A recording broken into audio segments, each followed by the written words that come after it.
ज्यादातर लोग जब पुण्य शब्द सुनते हैं तो उनके दिमाग में मतलब बहुत बड़ी बड़ी तस्वीरें आती हैं। हाँ, जैसे लाखों का दान दे दिया या कोई बहुत लंबी तीर्थ यात्रा पर चले गए। एक तरफ है वो लोग जो मानते हैं कि धर्म ऐसे ही बड़े बड़े कर्मकांड और पूजा पाठ से चलता है ना? बिल्कुल। और दूसरी तरफ गरुड़ पुराण पर आधारित हमारे आज के स्रोत का नजरिया है। अच्छा। और वो ये कहता है कि आपका सबसे बड़ा पुण्य शायद आपके पड़ोस में भी किसी को नजर ना आए। वाह। तो आज हम इसी टकराव पर बात करेंगे कि पुण्य असल में है क्या, दिखावे की चीज या फिर जीने का तरीका। ये तो बहुत ही दिलचस्प टकराव है। तो चलिए इसी सवाल से शुरू करते हैं। इस लेख के हिसाब से पुण्य की परिभाषा क्या है?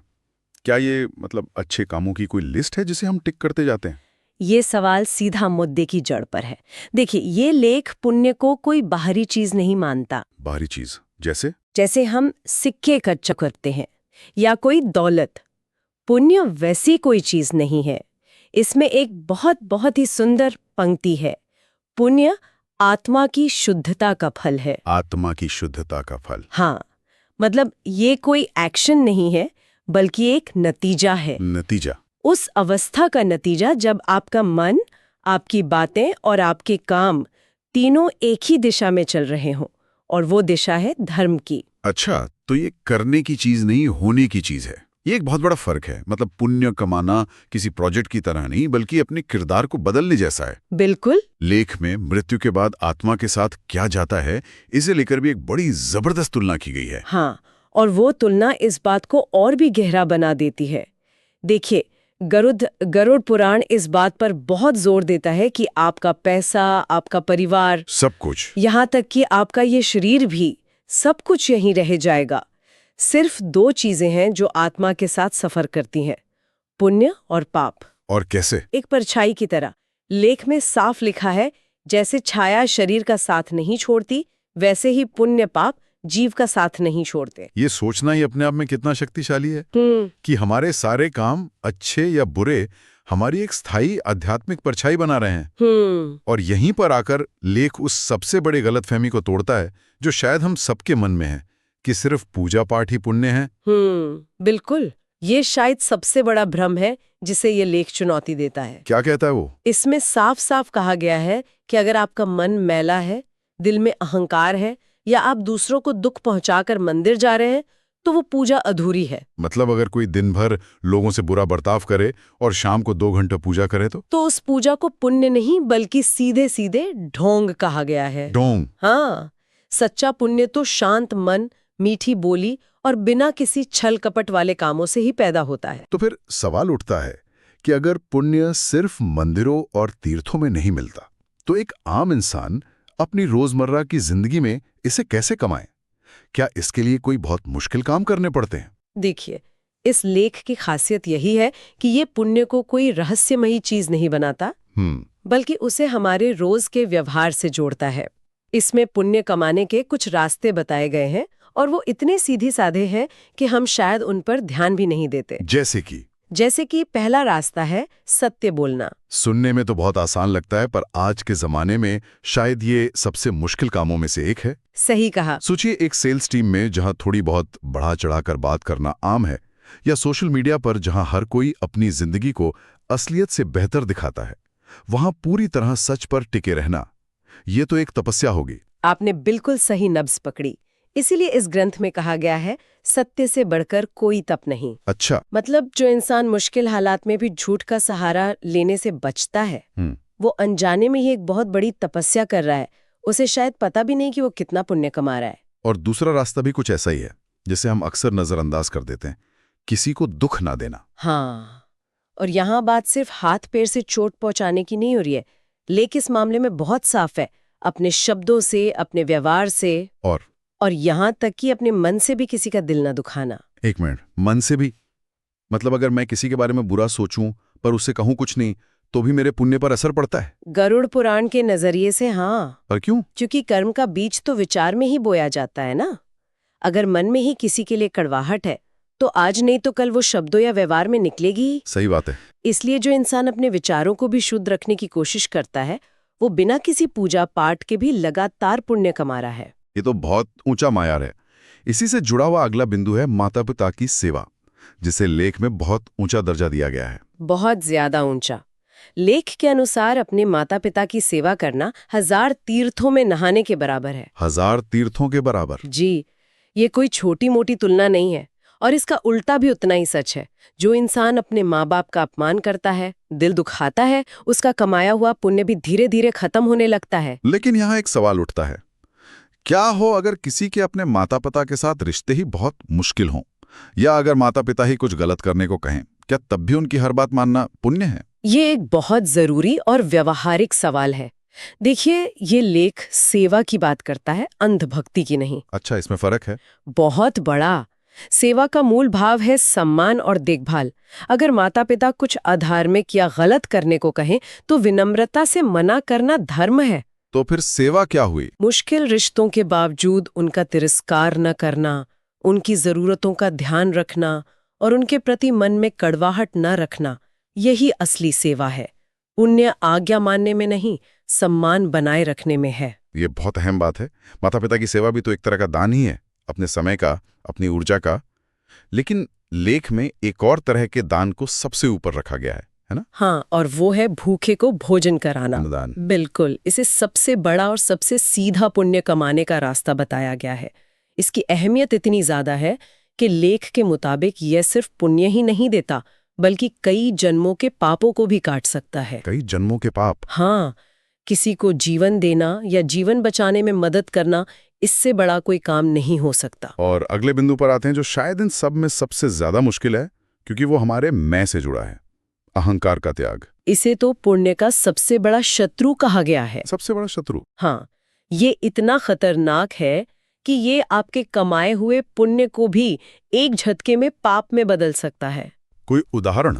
मिसाल के तौर पर, अगर किसी ने किसी गरीब की मदद की और फिर मन में सोचा, वाह मैं कितना महान हूँ, कितना दानी हूँ, या फिर जाकर 4 लोगों को बताया कि मैंने ये किया, तो गरुड़ पुराण के अनुसार उस कर्म का पुण्य उसी पल खत्म हो गया, शून्य। तो इसका मतलब ये हुआ कि नेकी कर और दरिया में डाल वाली कहावत का असल मतलब यही है। बिल्कुल यही है। जैसे ही आपने अपनी नेकी को याद रखा या उसका ढिंडोरा पीटा, उसका आध्यात्मिक फायदा खत्म। ये तो आजकल के सोशल मीडिया के दौर के बिल्कुल उल्टा है, जहां लोग दान देने से पहले कैमरा ऑन कर लेते हैं। बिल्कुल। सच्चा पुण्य गुमनाम होता है, और ये भावना सिर्फ इंसानों तक ही सीमित नहीं है, इसका दायरा और भी बड़ा है। और क्या है इसमें? अगला बिंदु है जीव दया, यानी हर जीव के प्रति करुणा। हर जीव मतलब सिर्फ गाय या दूसरे पालतू जानवर ही नहीं? नहीं, हर जीव, पशु, पक्षी, यहाँ तक कि एक चींटी के लिए भी। लेख कहता है कि जिस व्यक्ति के मन में करुणा नहीं है, जो दूसरों की पीड़ा देखकर पिघलता नहीं, उसके लिए कोई भी पूजा पाठ या यज्ञ फलदायी नहीं हो सकता। तो करुणा एक तरह से नींव है। करुणा को पुण्य का आधार माना गया है। मतलब सड़क पर किसी प्यासे कुत्ते को पानी पिलाना भी एक तरह का यज्ञ हो सकता है। और आखिर में एक ऐसा सिद्धांत है जो इन सभी को एक धागे में पिरोता है, निष्काम कर्म। हाँ, और ये शायद समझने में सबसे गहरा है। इसका मतलब है फल की इच्छा किए बिना सिर्फ अपना कर्तव्य समझकर काम करना। लेकिन ये करना तो बहुत मुश्किल है। क्या इसका मतलब यह है कि हम अपने काम के नतीजे के बारे में बिल्कुल ना सोचें? जैसे अगर कोई छात्र परीक्षा के लिए पढ़ रहा है, तो क्या वो अच्छे नंबर लाने की इच्छा न रखे? बिना इच्छा के तो कोई काम करने का मोटिवेशन ही नहीं आएगा। ये बहुत अच्छा सवाल है, क्योंकि यही सबसे आम गलतफहमी है। निष्काम कर्म का मतलब इच्छा या महत्वाकांक्षा का ना होना नहीं है। तो फिर क्या है? इसका मतलब है फल के साथ चिपकना नहीं। चिपकना नहीं। हाँ, आप अच्छे नंबर लाने के लक्ष्य से ही पढ़ाई कीजिए, लेकिन आपका पूरा ध्यान पढ़ाई की प्रक्रिया पर होना चाहिए, ना कि सिर्फ परिणाम पर। अगर आप सिर्फ परिणाम के बारे में सोचते रहेंगे तो आपको चिंता, डर और तनाव होगा। सही बात है। लेकिन अगर आपका ध्यान सिर्फ अपना काम बेहतरीन तरीके से करने पर है, तो आप शांत रहेंगे, और जब आप बिना किसी तनाव और लगाव के अपना कर्तव्य निभाते हैं, तो पुण्य अपने आप बनता है, बिना किसी कोशिश के। अच्छा, तो फोकस एक्शन की क्वालिटी पर होना चाहिए, उसके फल पर नहीं। तो इन सभी बातों का निचोड़ ये हुआ कि एक धर्म से भरा जीवन जीना सिर्फ पूजा पाठ करने से कहीं ज्यादा जरूरी है। एकदम सही। लेख में ये सवाल सीधे सीधे पूछा गया है, क्या केवल पूजा पाठ से पुण्य मिलता है? और जवाब उतना ही सीधा है। नहीं। अगर आपका व्यवहार कठोर है, मन में मैल है, तो घंटों की पूजा भी पुण्य नहीं बना सकती। लेकिन अगर आपका जीवन सत्य, करुणा और सेवा पर आधारित है, तो आप बिना पूजा किए भी हर पल पुण्य कमा रहे हैं। ये सोच में एक बहुत बड़ा बदलाव है। लेकिन अब उस सवाल पर आते हैं जो हर किसी के मन में होगा। ठीक है, हमने अच्छे काम किए, तो उसका फल कब मिलेगा? अच्छे कामों का नतीजा कब और कैसे मिलता है? और इस पर भी ये लेख एक बहुत बड़े भ्रम को दूर करता है।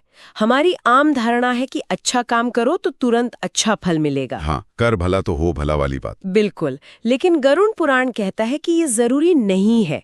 पुण्य का फल एक बीज की तरह है। बीज की तरह? हाँ, हो सकता है वो इस जन्म में पेड़ बनकर फल दे, हो सकता है अगले जन्म में दे, और कभी-कभी तो उसका फल मृत्यु के बाद यमलोक की यात्रा के दौरान मिलता है। अच्छा। ये कोई शॉर्ट टर्म गेन नहीं, बल्कि आत्मा का एक लॉन्ग टर्म इन्वेस्टमेंट है। एक मिनट, ये तो पूरी सोच को ही बदल देता है। हम तो हमेशा यही सुनते आए हैं कि अच्छे का नतीजा अच्छा होता है और यही होता है।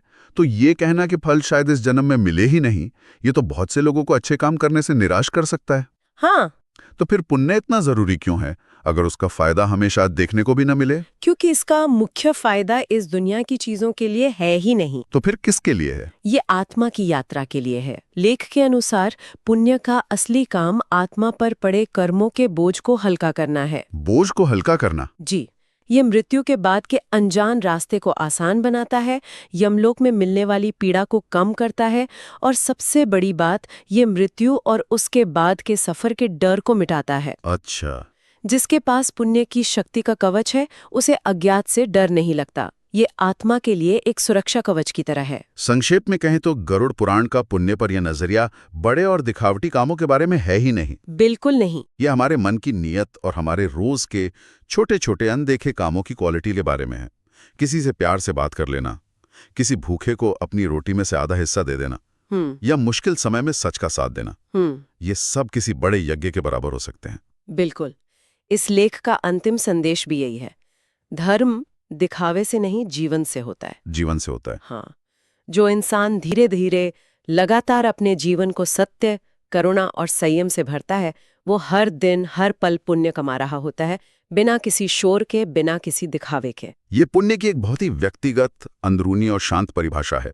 ये बाहर से ज्यादा अंदर की बात है। हाँ, और ये हमें एक बहुत गहरे विचार के साथ छोड़ जाता है। क्या? अगर पुण्य बड़े दिखाई देने वाले कामों से नहीं, बल्कि हमारे अनगिनत छोटे, सच्चे और अक्सर अनदेखे कामों से कमाया जाता है, तो हमें सोचना होगा, हमारे अपने रोजमर्रा के जीवन में वे कौन से छोटे छोटे काम हैं जो अनजाने में हमारी उस आध्यात्मिक परछाई को बना रहे हैं, जो हमेशा हमारा पीछा करेगी।